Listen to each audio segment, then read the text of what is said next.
Saudara, kita akan tonton atau akan lihat dan dengar ini.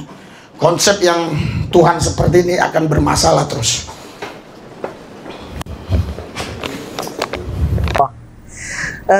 Yakinlah dengan Islam berarti apa? Berarti Islam adalah agama yang paling tepat. Umi bisa mengatakan seperti ini karena Umi pernah menjadi pemeluk agama lain. Jadi Umi selama 28 tahun hidup di dalam sebuah agama yang menyatakan bahwa Tuhan itu Trinitas. Tuhan itu Trinitas, yaitu ada Bapa, ada Putra, dan ada Roh Kudus. Dan sampai kelas 2, saya kemudian pernah menanyakan sesuatu pada bapak ibu saya. Mi, asal saya dari mana? Bapak ibu saya jawab, dari bapak dan ibu mula. Kalau gitu bapak dan ibu dari mana? Dari kakek mula. Kakekmu dari mana? Kakek nenek. Dari buyut lah. Lalu buyut dari mana? Kamu banyak tanya aja. Kamu tanya sama pastor aja deh. Nah, biasanya saya tanya sama pastor. Pastor, asal kita ini dari mana ya pastor ya? Pastornya menjawab, asalmu dari Tuhan pencipta semesta alam. Oh, begitu. Nah, berarti orang Kristen, orang Katolik percaya nggak Tuhan? Sama, percaya juga Tuhan kayak kita. Lalu saya tanya lagi, kalau gitu Tuhan yang menciptakan kita yang mana? Tuhan Bapa, Tuhan Putra, atau Tuhan Roh Kudus? Ada 3 nih. Lalu pastornya bilang, bukan begitu ceritanya. 3 Tuhan itu adalah satu kesatuan. Satu kesatuan itu ada 3 kepribadian. Bapa, Putra, dan Roh Kudus. Dan 3-tiganya tidak dapat disatukan. Satu-satunya tidak dapat dipisah-pisahkan. 3 adalah satu adalah 3. Ngerti atau enggak? Haleluya. Saudara, Bapak Ibu sekalian, inilah konsep ketuhanan yang dibangun oleh Tertullianus di tahun 325. Karena mereka nggak mau repot-repot bicara sejarah. Itu masalahnya mereka. Kalau kita bicara sejarah. Yang satu lagi, menarik. Saya pernah baca dari channel history, channel sejarah. Ada satu cendekiawan Katolik, mereka mengatakan bahwa zaman dulu pengikut-pengikut Yesus dikatakan mengikuti satu ajaran namanya the way. The way dalam bahasa Inggris, the way artinya jalan di dalam bahasa Indonesia. Kepikiran apa jalan? Kepikiran apa kalau ada jalan? Jalan yang lurus. Ihdinas siratal mustaqim. Dan benar di dalam Al-Quran, baca surat Maryam, Yesus pernah bilang, hadza siratum mustaqim. Inilah jalanku, jalan yang lurus. Maka pengikut zaman dulu dikatakan, kami mengikuti ajaran Yesus. Apa jalannya? Jalan yang lurus. Masya Allah. Sama atau enggak di dalam Al-Quran? Sama. Asik ya. Nah itu kalau orang belajar sejarah. Jadi wallahualam bishawab, itu yang bisa kita dapatkan dari pembelajaran sejarah, bahasa dan seterusnya, bahwasanya agama Nasrani itu tidak mungkin disebut dengan Kristiani karena itu bahasa Yunani. Kira-kira gitu. Wallahualam bishawab. Ada yang lain? Assalamualaikum warahmatullahi wabarakatuh. Berjumpa lagi dengan Jadid HMC ya, channel yang mengedukasi dan menghibur. Masih seputar pendeta Risuli Lubis, teman-teman. Seorang pendeta mantan maling motor yang sedang mencoba kembali menaikkan pamornya. Kita tahu sekarang banyak sekali pendeta-pendeta yang ikut terjun di dunia diskusi lintas iman. Ada pendeta Mel Atok, pendeta Budi Asari, pendeta Esra Soru, pendeta Deki Ngadas, teman-teman. Dan nama-nama yang saya sebutkan ini tentu saja adalah nama-nama yang lumayan top, lumayan terkenal, lumayan dianggap punya kemampuan oleh para Laskar Polycarpus dan teman-teman kita Kristen tentunya. Sedangkan kalau kita bandingkan dengan pendeta Risuli Lubis, bisa dibilang pendeta Risuli Lubis ini hanya kelas kroco ya, hanya kelas bawah. Kalau dulu saingannya kan apologet Kristen, saingannya Polycarpus. Sehingga Risuli Lubis masih bisa memberikan sedikit perlawanan. Apapun ceritanya, dia punya title pendeta. Dan title pendeta ini punya nilai jual tentunya. Tapi kalau sekarang, saingan dia sesama pendeta, jadi agak berat ya. Sehingga kita lihat belakangan ini, pendeta Risuli Lubis itu sering membuat konten-konten yang penuh dengan kontroversi. Seperti kemarin, kita tampilkan pengakuan dari Risuli Lubis bahwa dia itu oneness. Terus dia pernah diancam bahwa darahnya itu halal. Dan yang mengancam bukan muslim ya, ini perlu digarisbawahi, yang mengancam adalah orang Kristen sendiri. Jadi memang Raisuli Lubis mulai nih, ya, kalau kita lihat nih mulai menarik simpati dari umat Muslim dengan mulai mengkritisi sesama Kristen, mulai menyerang sesama Kristen. Dan yang paling baru teman-teman, Raisuli Lubis nobar nih. Nah, ini yang lucu nih ya. Mulai menghadirkan nobar para ustadz, para mualaf, para pendebat-pendebat Muslim saat khotbah gerejanya. Jadi kalau saya bilang nggak mau kalah nih dengan pendeta Mel Atok. Kita tahu pendeta Mel Atok sering nobar dengan jemaatnya, nobar video kodon di Ustadz Kainama. Dengan tujuan apa? Dengan tujuan supaya dia bisa show off, supaya dia bisa menyampaikan kepada jemaatnya bahwa dia lebih pintar, bahwa dia sanggup menghadapi para pendebat Muslim. Jadi image yang tertanam sekarang kan setiap pendeta, setiap Polikardus yang berdebat dengan pihak Muslim selalu babak belur, sehingga jemaat-jemaat ini kan resah, sehingga mereka minta pendetanya maju, dan pendeta juga nggak berani maju. Ya. Mel Atok nggak berani untuk berdebat. Raisuli Lubis apalagi?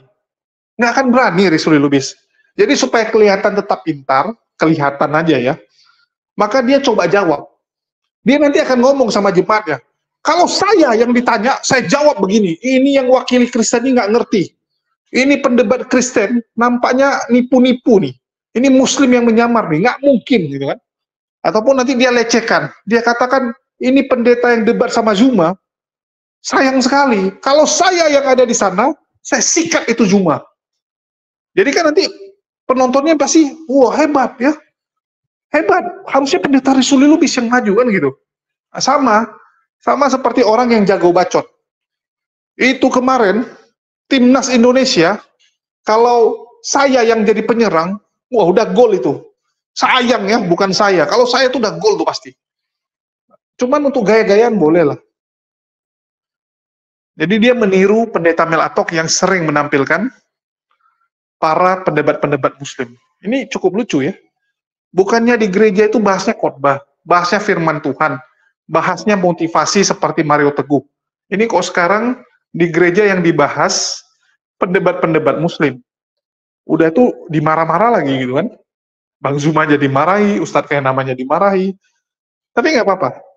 Dengan mereka makin sering menampilkan video-video kodon di Ustadz Kainama, apalagi Ustadz Felix Xiao ya, seperti yang dilakukan oleh Mel Atok, ini akan membuat jemaatnya itu untuk cari tahu. Akan makin banyak orang-orang yang mualaf. Saya berani katakan, makin sering dia putar, makin banyaklah orang-orang yang nanti akan mualaf. Itu bagus. Ya, itu bagus. Dan kita coba lihat dulu ya, bagaimana dia mengajak jemaatnya untuk nobar video Irene Handono, ya, Bunda Irene, dan juga Ustadz Felix Xiao. Saudara, kita akan tonton atau akan lihat dan dengar ini. Konsep yang Tuhan seperti ini akan bermasalah terus.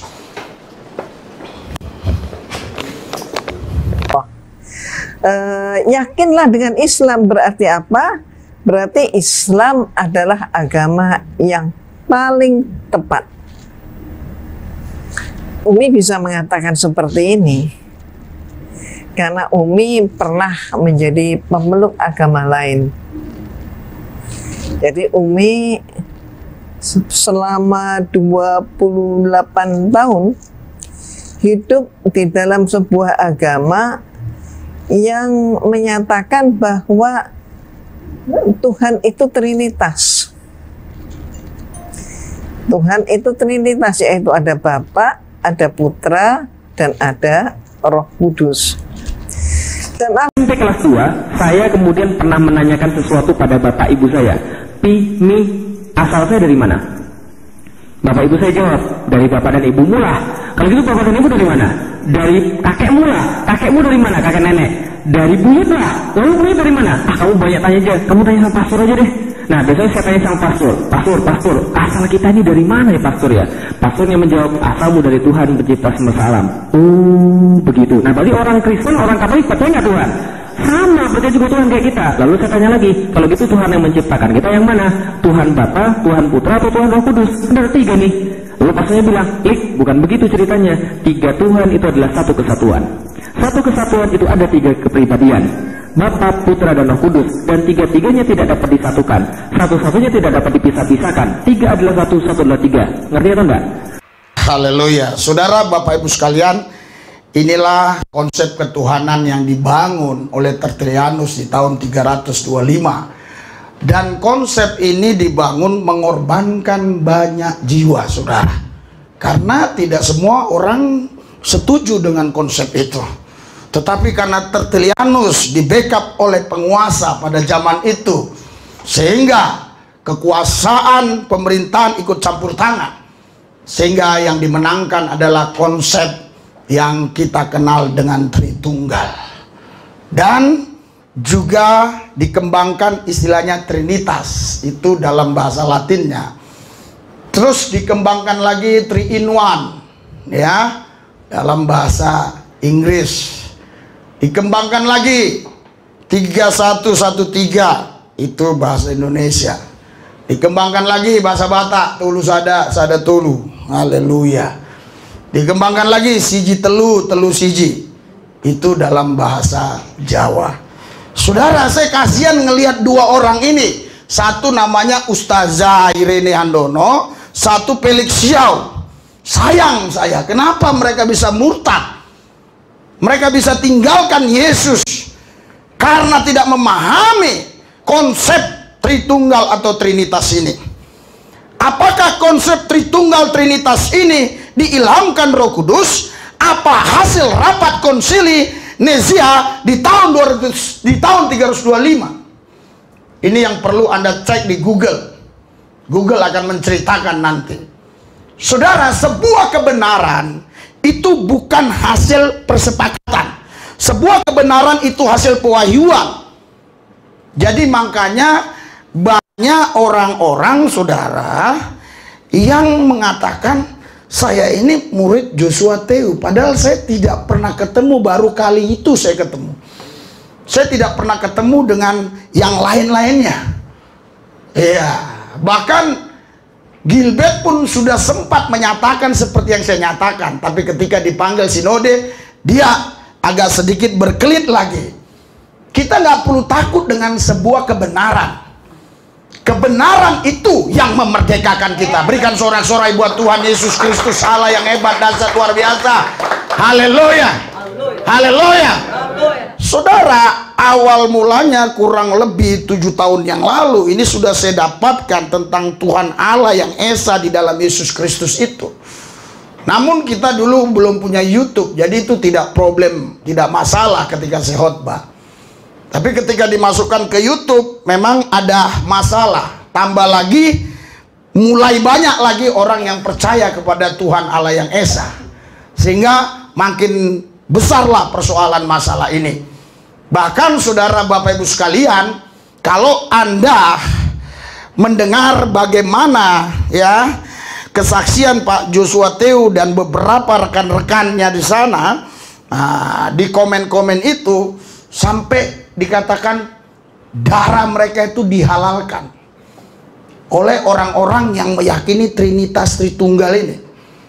Dan kemarin waktu saya live sama Muhammad KC, ada satu komen di situ, nggak saya hapus sampai sekarang. Seingat saya nggak mau hapus. Di situ dia bilang, atas nama Allah Bapa, Allah Anak, Roh Kudus, darah Risuli Lubis halal. Ngeri nggak? Sebuah agama yang dibangun lewat peperangan akan menghasilkan orang-orang yang beragama namun punya jiwa perangai yang amarah, yang kasar, yang menghalalkan segala cara untuk agama dan rela membunuh orang demi agama. Ini yang saya katakan namanya mabuk agama. Saya nggak perlu sebut yang ini. Karena dimulai dari peperangan untuk merebut sebuah wilayah dan mendeklarasikan sebuah agama, maka pengikut-pengikutnya pun pasti orang-orang keras dan orang-orang yang beringas. Makanya sering mereka mengatakan Tuhan Maha Besar. Saya nggak pakai bahasa yang lain, takutnya jadi masalah. Saya bisa pakai bahasa yang lain, bahasa yang sebenarnya, tapi saya orang Indonesia. Saya lebih baik pakai bahasa Indonesia. Tuhan Maha Besar tapi pukul orang. Tuhan Maha Besar bunuh orang demi sebuah agama. Sama dengan dogma, doktrin. Dogma doktrin ini juga dibangun dengan konsep yang dihasilkan lewat rapat, sehingga saudara, waktu 325 saudara, bukan tidak ada yang korban, banyak yang korban. Karena apa? Karena mereka tidak mau ikut konsep ini. Sempat lenyap, tapi Anda lihat nanti di Google, tahun 1914 mulai muncul lagi perwira-perwira Kristus yang berani meninggikan nama Yesus, hanya Yesus Tuhan Allah yang Esa. Dan saudara tahu, diberangus, mereka diintimidasi, mereka ditekan, akhirnya lenyap lagi. Tapi tahun 2000-an, setelah YouTube ini mulai populer, mulai lagi muncul laskar-laskar Tuhan. Dan sayalah salah satunya orang yang percaya bahwa Tuhan saya bukan 3-1, tapi Tuhan saya adalah Yesus Kristus. Dia Allah yang Esa satu-satunya, dan di luar Yesus tidak ada keselamatan. Mana tepuk tangannya? Berikan sorak-sorai buat Tuhan. Ada yang ragu-ragu tepuk tangan, kulihat. Ada yang ragu-ragu. Dia katakan, 3-1 kok, 1-3 kok. Dari dulu nenek moyangku mengatakan begitu. Kalau nenek moyang kita dulu pelaut, apa kita harus pelaut sekarang? Tidak. Haleluya. Yang lucu bacot-bacotan dari pendeta Risuli Lubis ya. Kalau dia ketemu dengan Felix Xiao dan Bunda Irene sebelum mereka mualaf, nampaknya batal itu mualaf. Kan begitu. Nah, ini kan untuk pamer. Coba dia dulu ketemu saya, nggak mungkin dia mualaf. Coba kalau ketemu dia, maka dia akan jelaskan. Maka saya akan jelaskan sejelas-jelasnya, supaya Bunda Irene dan juga Ustadz Felix Xiao tahu bahwa Kristen itu bukan nyembah 3 Tuhan. Bukan nyembah 3, salah. Ini gara-gara mereka selama ini nggak dapat pemahaman yang benar. Itulah mereka mualaf. Kan supaya keren loh kan? Coba dulu ketemu saya, pasti nggak jadi itu barang. Pasti nggak jadi. Ini kan cuma gaya-gayaan. Dapat ya teman-teman ya. Orang yang ingin menyombongkan dirinya memang suka buat statement seperti ini. Coba dulu ketemu saya, nggak akan bisa dia bergerak. Kan begitu. Coba yang debat kemarin itu saya, pasti itu Zuma terdiam tuh. Coba seandainya saya yang diundang berdebat dengan Donditan, nggak akan terjadi tuh mualaf. Tidak akan ada yang bersyahadat. Yang ada mereka, penonton-penonton yang muslim, baptis, terima Yesus. Nah, itu kan untuk gaya-gayaan. Ya, statement gaya-gayaan. Dan setahu saya, pemahaman Trinitas dari pendeta Risuli Lubis itu jauh lebih kacau. Dia mengatakan bahwa dia pemahamannya itu Yesus segalanya. Dari dia menjelaskan bahwa itu semua Yesus. Betul tidak? Ya, semuanya adalah Yesus. Jadi dia itu oneness. Sama seperti Joshua Teu. Itulah kenapa dia bilang, banyak orang berpikir dia muridnya Joshua Teu. Ya, banyak berpikir seperti itu. Karena apa? Karena memang pemahaman dia itu pemahaman oneness. Cuman yang lawak, ya, ini yang lawak nih teman-teman. Penjelasan dia, penjelasan Trinitas yang sama dengan Pak Bombom. 3 seikat. Dia mengklaim dirinya oneness. Tapi penjelasan dia, penjelasan Trinitas. Ini gedebrulnya dia. Kacaunya dia. Kalau nggak percaya, kalian nanti bandingkan ya. Penjelasan Trinitas dari orang Trinitas, yaitu Pak Bombom, dibandingkan penjelasan siapa itu Yesus yang dijelaskan oleh pendeta, ya, yang memang coraknya itu oneness. Kita akan bandingkan. Kita dengarkan dulu penjelasan Bombom. Allah Bapa, Allah Anak, Allah Roh Kudus, ini harus 3, tapi tidak boleh begini, harus begini, tapi tidak boleh begini. Nah, jadi harus begini, begini pun nggak boleh, begini oke, tapi gini nggak boleh. Ini jadi esa tunggal. Jadi dia tiga pribadi dalam kesatuan. Jadi namanya Trinitas ya. Dulu Tritunggal, terus ada lagi istilah Trinitas. Terus Anies Baswedan sekarang buat 3 in 1 lagi itu ya. Di Jalan Sudirman ya. Sama sebenarnya itu artinya semua. Ini apa, Pak? Itu pulpen, Pak. Oke, bolpen. Ingat bolpen ya. Bolpen ya. Iya, Pak. Bolpen ya, saya kasih contoh. Oke, bolpen. Kalau iki apa boy? Bolpen juga. Ya pulpen juga, Pak. Cuma beda warna aja. Bolpen. Hah? Beda bentuk. Bentuknya beda. Nah. Kalau ini apa, Pak? Ya sama, Pak. Bolpen ya. Bolpen ya. Nah. Contoh kita kasih nama bolpen. Contoh alah ya. Kita kasih contoh ya. Bolpen sama ya. Nah, kira-kira dia pribadi sama nggak? Pribadinya sama nggak? Ya itu sama, Pak. Satu. Nah, Ya sama satu. tapi pribadinya beda kan? Beda Ya, kan? beda. Nah, Tapi fungsinya, kan fungsinya sekarang, fungsinya sama toh? Fungsinya, sama, Pak. Untuk fungsinya. tulis juga, Nah, Pak. untuk menulis. Nah, begitu pula juga. Ah, ini bolpen. Tapi dengar dulu nah, dengar. Ini firman. Contoh ini firman. Ini Roh Kudus. Ini Allah Bapa. Dia fungsinya bolpen. Allah punya firman, Roh Kudus. 3 pribadi yang beda, tapi Allah hakikatnya Allah. Ini Allah Bapa, ini Allah Anak, ini Allah Roh Kudus. Nah, ketiganya ini satu kesatuan. Tapi tidak boleh dipisah-pisahkan. Tapi tidak boleh juga jadi esa begini. Harus Allah Bapa, Allah Anak, Allah Roh Kudus. Tapi juga tidak boleh dijadikan satu begini. Nggak boleh, dia harus Allah Bapa, Allah Anak, Allah Roh Kudus. Nempel-nempel sudah. Belum makan sudah kenyang, belum kenyang sudah makan. Apa maksudmu bolak-balik makan ini? Ya, itu penjelasan bom-bom. Sama kan? Sama dengan penjelasan Risuli Lubis. Sedangkan penjelasan oneness yang disampaikan oleh Risuli Lubis bahwa dia menganggap bahwa Yesus segalanya, itu seharusnya seperti pendeta yang satu ini. Nah, ini penjelasan pendeta satu ini lebih lawak nih teman-teman. Dia mengaku dia Trinitas. Ya, dia mengaku dia Trinitas. Kalau Risuli Lubis, dia mengaku dia oneness. Mengaku oneness tapi penjelasannya Trinitas. Kalau pendeta Michael Gunawan, S2 teologi, bayangkan, S2 teologi, mencoba menjelaskan Trinitas, tapi yang dia jelaskan malah adalah oneness, atau Sabellianisme, modalism. Ya. Ini lawak-lawakan, kalau jemaat awam mungkin akan, oh iya ya, Trinitas seperti itu. Karena memang banyak orang-orang Kristen itu jemaat awam. Kelas-kelas yang cuman datang hari Minggu doang. Yang nggak pelajari teks asli. Nggak pelajari sejarah. Itu banyak. Bahkan banyak pendeta tuh yang nggak ngerti apapun. Nah, contohnya, ya pendeta satu ini, S2 teologi, bayangkan.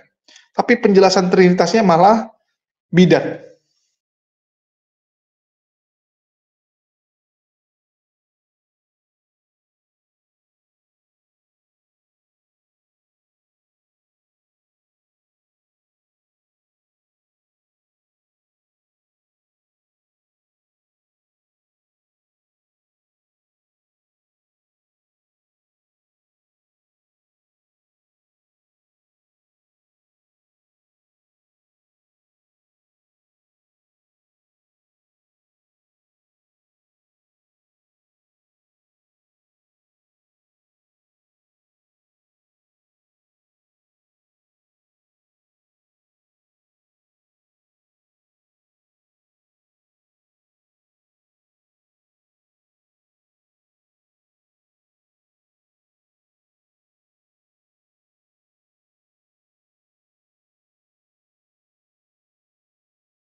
Dapat poinnya teman-teman ya.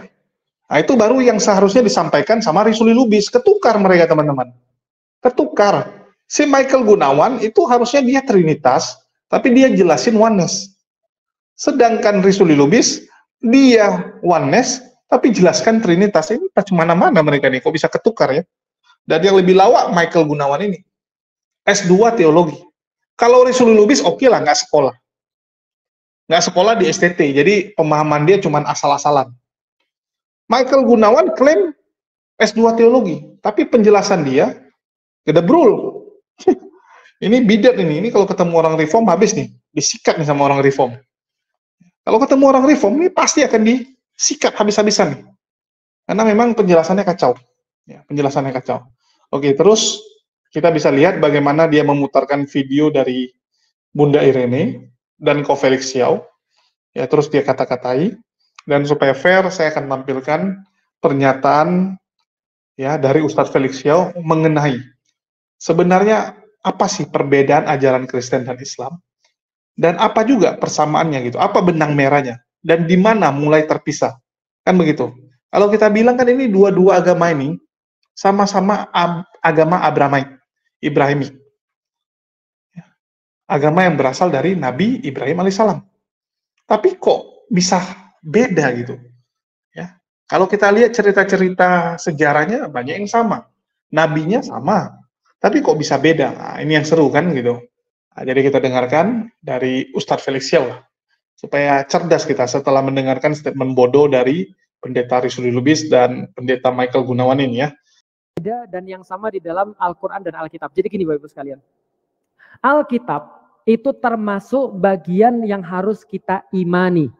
Injil itu adalah kitab yang harus kita imani. Maka kita berkata di dalam salah satu kemudian keyakinan kita beriman pada Al-Quran dan kitab-kitab yang diturunkan sebelumnya. Betul begitu? Yang sebelumnya apa? Ada Injil, ada Taurat, ada Zabur. Gitu ya. Nah maka Injil itu aslinya adalah benar dari Allah. Cuman Allah katakan mereka yuharrifun, mereka inhiraf. Mereka menyimpangkan makna-makna itu. Ada yang dikatakan yubaddil, mereka mengganti ayat-ayatnya dengan tangan-tangan mereka. Atau liyastaru bihi tsamanan qalilan, menjual ayatnya dengan harga yang rendah. Berarti itu dulunya benar, tapi kemudian diganti-ganti. Maka ada nggak kesamaan-kesamaan di dalam Alkitab? Banyak banget. Banyak banget yang sama. Maka ketika saya ngomong dengan orang-orang Kristen, coba lihat. Kamu menceritakan Isa, kita juga menceritakan Isa. Kamu nyeritain Maryam, kami juga nyeritain Maryam. Bahkan cerita di kami agak sedikit lebih lengkap daripada cerita kalian. Kan gitu kan ya. Nah maka semua kitab ini dari Allah. Hanya saja karena pada saat itu mukjizatnya bukan di dalam kitab mereka. Jadi ketika ditulis ganti, tulis ganti, tulis ganti. Contoh, cokot bahasa Sunda itu artinya apa? Nyokot artinya ngambil. Nyokot bahasa Jawa artinya apa? Gigit. Ayo. Jadi ini gigit atau ambil? Gimana kalau tiba-tiba ada satu tulisan, satu lembar halaman ditulis dicokot. Itu orang Sunda, orang Jawa bacanya beda. Maka untuk tahu artinya nyokot itu ngambil atau nyokot itu gigit, kita harus tahu yang nulis orang Sunda atau orang Jawa. Paham sampai di sini Ibu sekalian? Itu baru Sunda dan Jawa. Gimana kalau bahasa Inggris ke bahasa Indonesia? Lebih liar lagi. Paham ya? Nah contoh itu yang terjadi di dalam Al-Quran. Itu yang terjadi di dalam Alkitab Injil. Contoh, Lord had said. Lord had said. Lord artinya apa? Lord bisa jadi Tuhan, bisa jadi Tuan. Yang mana ini Tuhan atau Tuan? Sedangkan bahasa aslinya mereka nggak tahu. Masalahnya adalah Alkitab atau Injil yang paling tua ditemukan itu bahasanya bahasa Yunani. Yunani, karena pengikut Yesus itu kebanyakan orang Yunani. Tapi mereka tahu bahasa Yesus bukan bahasa Yunani, tapi bahasa Ibrani atau bahasa Aram. Bingung nggak antum? Contoh, bahasa Ibrani itu sama kayak bahasa Arab. Contoh, Rabbi atau Robbi. Bahasa Arab Robbi artinya Allah, Tuhan. Rabbi artinya Allah, Rabbinya Tuhan. Dalam bahasa Ibrani, Rabbi artinya guru. Bisa juga di dalam bahasa Arab, Rabbi ada murabbi. Artinya juga guru. Ayo loh, pusing kan? Maka harus tahu sebenarnya ini bahasa apa aslinya. Masalahnya nggak ada yang tahu mereka tuh bahasa apa. Bahasa Ibrani yang sekarang nih, sekali lagi ya, bahasa Ibrani yang sekarang itu baru ada kamusnya setelah mereka belajar bahasa Arab. Paham sampai di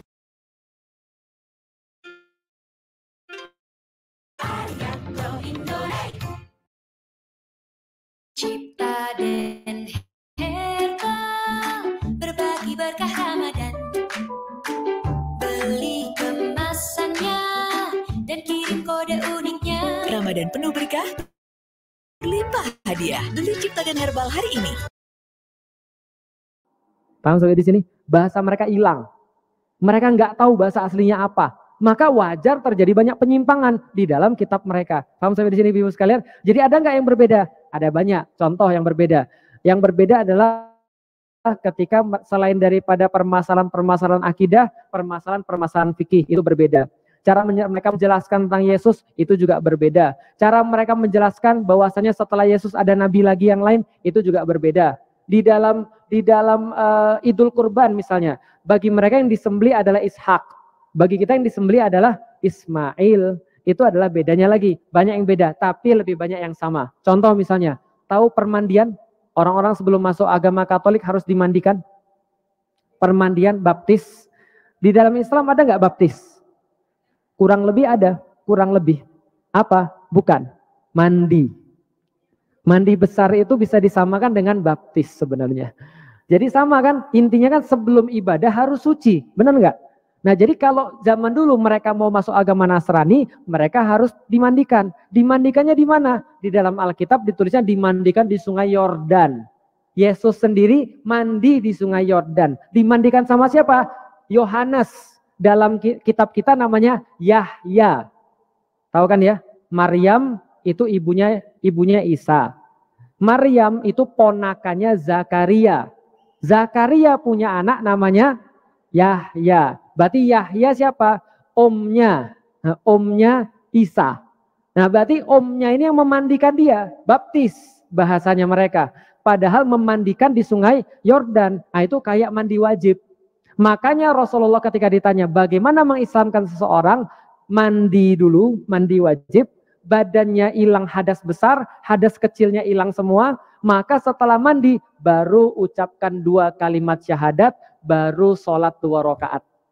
Itu sunnahnya.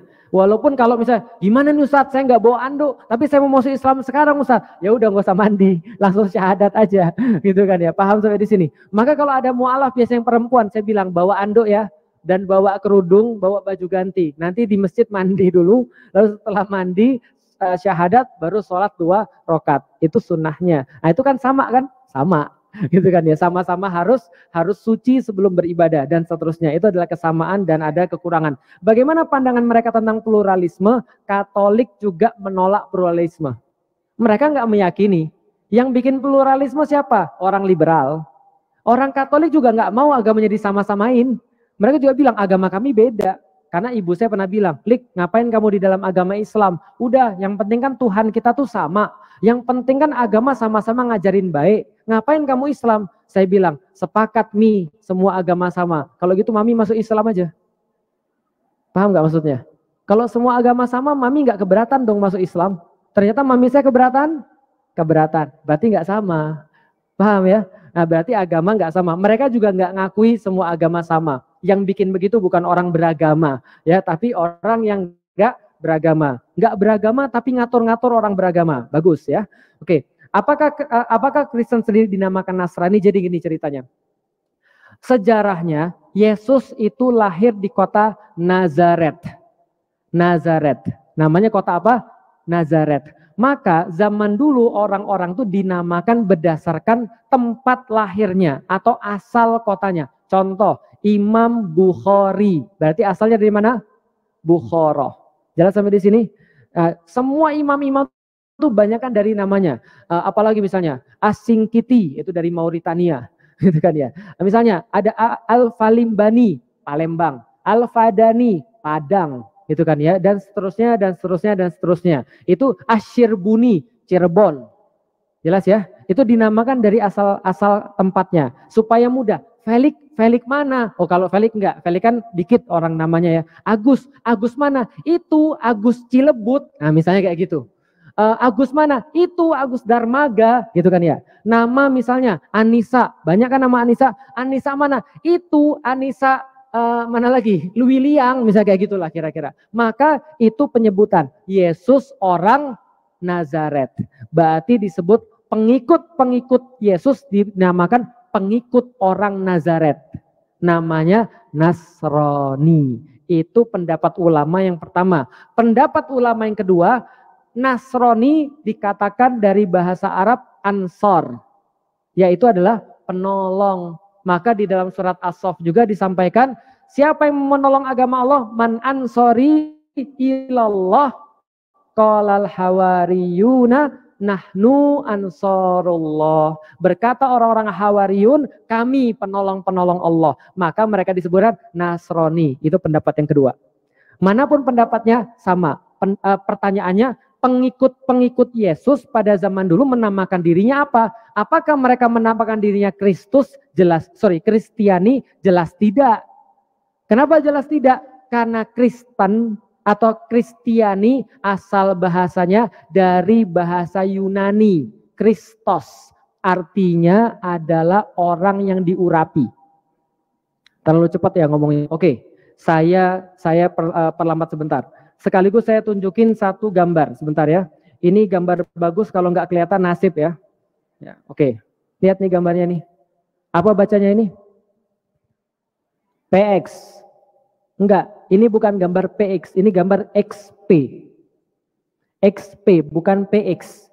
Pernah lihat logo ini? Belum pernah lihat. Bagus, berarti Anda belum pernah ke gereja, ya. Karena kalau Anda pernah ke gereja, pastor-pastor akan pakai logo ini, XP. Siapa yang bisa bahasa Yunani? Siapa yang bisa bahasa Yunani? Oke. A, B, C, D. Itu alfabet. Alfabet diambil dari Yunani. Artinya alfa, beta. Kalau orang muslim bukan alfabet, tapi alif, bata. Kenapa namanya huruf-hurufnya alif, bata? Karena ada alif, ada ba, ada ta, ada sa, dan seterusnya. Alfabet itu karena A dibaca alfa, B dibaca beta. Paham sampai di sini? Oke. Kalau X dalam bahasa Yunani dibaca apa? Dibacanya chi. Bacanya apa? Chi. Bacanya chi. Kalau P di dalam bahasa Yunani bacanya ro. Bacanya apa? Ro. Berarti kalau XP bacanya Hero atau Christ. Christ artinya Kristus. Kristus berasal dari bahasa apa? Yunani. Berarti orang-orang pengikut Yesus zaman dulu nggak menamakan dirinya Kristiani, karena itu bahasa apa? Bahasa Yunani. Paham sampai di sini? Berarti mereka menamakan dirinya apa? Nasrani atau Masihi. Kami pengikut Al-Masih. Al-Masih dalam bahasa Yunani Kristos. Berarti dalam bahasa Arab Isa Al-Masih. Dalam bahasa Yunani Yesus, Jesus, Kristos. Sama. Dalam bahasa Ibrani Mesias. Al-Masih itu Mesias sama dengan Kristos. Berarti kalau mereka zaman dulu disebut dengan pengikut Masih. Masihiyah, agama Al-Masih. Paham sampai di sini? Ini tahun berapa? 2023 Masehi. Kenapa namanya Masehi? Hayo lo.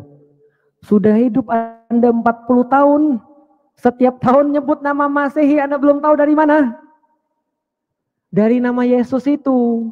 Maka hari ini tahun 2023 Masehi artinya sudah berlalu 2023 tahun semenjak lahir Yesus Al-Masih atau Isa Al-Masih. Paham sampai di sini? Boleh nggak Ustadz kalau gitu kita sebut 2023 Masehi? Boleh. Yang nggak boleh Anda nulis 2023 AD, itu nggak boleh. Pernah lihat orang Inggris 2023 AD? Pernah lihat ya? Itu nggak boleh. Kenapa? Kalau AD itu singkatan dari Anno Domini. Dalam bahasa Latin Anno Domini, dalam bahasa Indonesia tahun Tuhan kita. Emang kita Tuhannya Yesus? Bukan. Masehi boleh. Ini tahun berapa? 2023 Masehi boleh. Penanggalan Masehi nggak apa-apa, nggak ada masalah. Tapi kalau pakai AD nggak boleh. Ingetin tuh anak-anak. Kadang-kadang anak-anak kan sok Inggris, pakainya 2023 AD, nggak boleh. Karena AD artinya Anno Domini, tahun Tuhan kita lahir. Kita nggak ngakuin Tuhan itu Yesus. Domini artinya Tuhan kita. Anno artinya Tuhan. Jelas sampai di sini? Berarti mereka menyebutnya apa? Mereka menyebutnya Nasrani atau Al-Masihi. Tapi apakah orang-orang Kristen sekarang ngaku itu? Tidak. Mereka bilang Nasrani itu sekte sesat. Lalu kalau gitu Anda namain diri Anda apa? Gak tahu. Nah, jadi kira-kira gitu. Karena mereka nggak mau repot-repot bicara sejarah. Itu masalahnya mereka. Kalau kita bicara sejarah. Yang satu lagi, menarik. Saya pernah baca dari channel history, channel sejarah. Ada satu cendekiawan Katolik, mereka mengatakan bahwa zaman dulu pengikut-pengikut Yesus dikatakan mengikuti satu ajaran namanya the way. The way dalam bahasa Inggris, the way artinya jalan di dalam bahasa Indonesia. Kepikiran apa jalan? Kepikiran apa kalau ada jalan? Jalan yang lurus. Ihdinas siratal mustaqim. Dan benar di dalam Al-Quran, baca surat Maryam, Yesus pernah bilang, hadza siratum mustaqim. Inilah jalanku, jalan yang lurus. Maka pengikut zaman dulu dikatakan, kami mengikuti ajaran Yesus. Apa jalannya? Jalan yang lurus. Masya Allah. Sama atau enggak di dalam Al-Quran? Sama. Asik ya. Nah itu kalau orang belajar sejarah. Jadi wallahualam bishawab, itu yang bisa kita dapatkan dari pembelajaran sejarah, bahasa dan seterusnya, bahwasanya agama Nasrani itu tidak mungkin disebut dengan Kristiani karena itu bahasa Yunani. Kira-kira gitu. Wallahualam bishawab. Ada yang lain? Ya, kalian sudah dengar ya. Semoga makin cerdas. Dan untuk penjelasan Ustadz Felix Xiao, saya nggak bisa nanggapi apa-apa ya. Karena untuk apa juga saya tanggapi, udah masternya gitu kan. Saya tanggapi tadi Michael Gunawan aja ya. Sebenarnya apa sih beda oneness, ya, sabelianisme dengan trinitas? Di mana letak perbedaannya? Ini yang teman-teman harus tahu. Kalau kalian menganggap bahwa pribadinya itu adalah pribadi yang sama, itu salah. Oneness itu penekanannya adalah pribadinya sama. Saya di rumah dipanggil bapak, saya di kantor dipanggil direktur. Saya ketemu istri saya dipanggil suami. Artinya apa? Orangnya sama, pribadinya sama, cuman julukannya, gelarnya aja beda. Saat di dunia gelarnya anak manusia, saat di surga gelarnya Bapa. Saat lagi bantu orang gelarnya Roh Kudus. Itu oneness. Itu penjelasan oneness, ya. Sedangkan penjelasan Trinitas, Bapa bukan Yesus, Yesus bukan Bapa, Yesus bukan Roh Kudus. Tapi tiga-tiganya adalah Tuhan. Ya, tiga-tiganya tetap Tuhan. Itu baru Trinitas. Tri persone, uno substantial. Ya. Jadi tidak bisa dipisahkan. Tidak bisa dipisahkan, tapi tidak bisa berdiri sendiri. Nah, itu Trinitas, biar kalian pintar. Oke? Dan saya rasa sudah cukup ya, karena cukup banyak yang sudah kita tampilkan. Semoga teman-teman tercerdaskan, itu yang paling penting. Jangan lagi goblok, saya bilang ya, jangan lagi goblok, jangan lagi nggak bisa membedakan. Apalagi kalau kalian Kristen. Saya kadang-kadang ketawa nih, Risuli Lubis nggak bisa jelasin. Michael Gunawan S2 Teologi nggak bisa jelasin. Apalagi jemaat awam. Dan memang terbukti kok. Silakan kalian cek. Saya berani bilang 80% orang Kristen tidak ngerti Trinitas, tidak tahu pemahaman dia bahwa dia Trinitas atau oneness, ya. Banyak yang nggak tahu. Bahkan istilah oneness, kalau kita tanyakan kepada jemaat umum, 80% tidak akan tahu. Tidak tahu. Karena memang ini nggak diajarkan di gereja. Nggak sanggup diajarkan. Bahkan pendeta sendiri banyak yang nggak tahu. Ya, pendeta, apalagi pendeta yang mentasbihkan diri sendiri, pendeta yang cuman modal jago ngomong, nah, seperti Risuli Lubis, Saiful Ibrahim, nah, itu kan cuman modal jago ngomong. Nggak ada sekolah. Maka lebih nggak ngerti mereka. Ya, ini ilmu tingkat tinggi kalau dibilang. Kan begitu. Dan alhamdulillah saya diberikan kesempatan oleh Allah dulu untuk menjelaskan. Jadi waktu itu saya pernah ya, 3 tahun yang lalu itu dilaporkan oleh Mangapul Sagala, mendiang seorang pendeta, seorang pendiri, pemilik dari STT, ya, Sekolah Tinggi Teologi, guru dari Mampet ya Mampet, Estrasoru, dan beberapa pendeta besar lainnya, di mana dia pernah melaporkan saya karena dianggap sayalah yang membawa pengajaran Oneness ke dunia medsos. Karena sejak saya bawa di medsos, pengajaran Oneness jadi terkenal. Dulu saya memberikan kesempatan kepada Samuel Siaan untuk mengajarkan pengajaran Oneness, sehingga banyak tuh jemaat-jemaat orang-orang Kristen umum yang terakhir pindah haluan, termasuk Herdi, Tom, ya Billy Lin, John Peter, bahkan Mikana, itu berhasil digeser dari Trinitas ke Oneness, dan saya dianggap sebagai biang keroknya. Alhamdulillah saya termasuk yang memperkenalkan ya. Jadi bagi teman-teman Oneness, jangan lupa ucapkan terima kasih. Ucapkan terima kasih, enggak lah, bercanda aja. Oke, itu aja sih yang bisa saya sampaikan. Terima kasih buat teman-teman semua yang udah nyimak dan mendukung channel ini. Terima kasih buat semuanya. Di akhir kata saya ucapkan wassalamualaikum warahmatullahi wabarakatuh. Sampai jumpa di lain kesempatan.